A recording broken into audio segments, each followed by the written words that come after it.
خدا بشمان قودایه هری تمیر جنو ای کلام کردن و ای احترام دیریم بسمان رو را تمیره هم میزد و کلام میکرد. چه نفرم شاگرد داشت اینجا، چه نفرم شاگرد داشت، چه نفر اینجا تنبور نزن با سید قلمیار استفاده کرد. سید قلمیار یک عرفان درونی داشت، یک آرامش درونی داشت و در نهایت رضامند بود.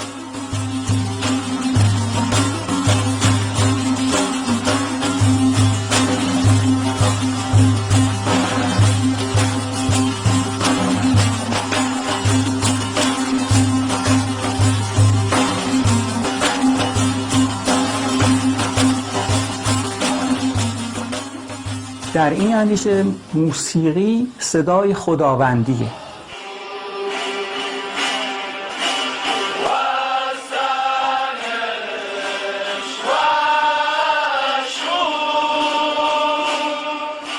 در به در و کوی به کوی، از ایران به هند، به چین، به سمرقند، به بخارا، به بلخ، به همه جا رفتم، از این طرف به روم، یونان، چون این وابسته به ملت خاصی نیست، حقیقتی بوده مثل یک آینه شکسته شده و در گوشه و کنار جهان پراکنده شده. هر ملتی به یک شکلی این رو پیدا کرده.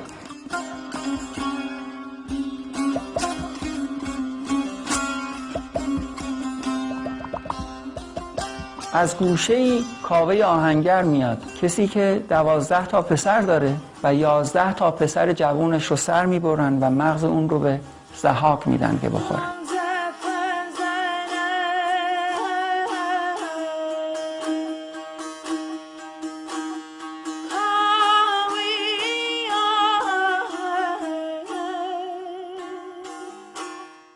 هر کس تنبور بخواه بزنه تمام حالات دنیوی ازش دور میشه.